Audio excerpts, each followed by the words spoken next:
Sabe, Márcio, eu fico pensando na complexidade desse pedido, né? Porque, olha só, uma saída interestadual, você tem direito ao ressarcimento do ICMS-ST. Nessa saída, né, você tem um documento fiscal, você demonstra, né, de repente o Estado determina, olha, a entrada mais recente você pode se creditar desse valor, né? Então, é analisado um processo, tem tudo isso daí.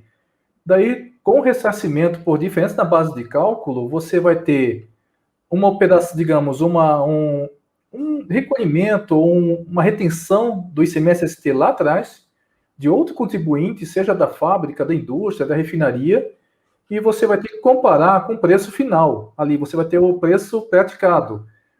De um lado você tem a presunção, né, dessa saída, e no outro você tem a saída em si, efetiva. Exato. E você vai ter que comprovar isso, você vai pedir a restituição desse valor.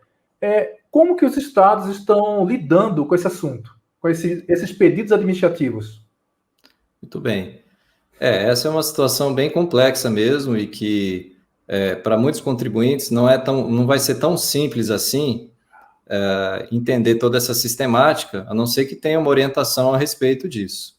Porque existe um caminho para se pleitear e para se demonstrar, né, a comparação entre o valor de venda ao consumidor final e o valor da base de cálculo presumida. Então, cada estado legislou a respeito disso de forma um pouco diferente, mas todos numa mesma linha, né, de que o contribuinte deveria demonstrar essa comparação entre o valor da base de cálculo e o valor de venda ao consumidor final para todos os produtos sujeitos ao ICMS-ST em seu estoque. Então, dessa forma, os estados obrigam os contribuintes a manterem um controle rigoroso de seus estoques, né, uma escrituração correta, né, de todas as aquisições e vendas e dos seus inventários, para que ele tenha informações suficientes para demonstrar para o fisco estadual, né, caso ele queira, que ele tem algum direito de ressarcimento. Então, todos esses valores de base de cálculo e de imposto suportado têm que constar nos documentos fiscais, né?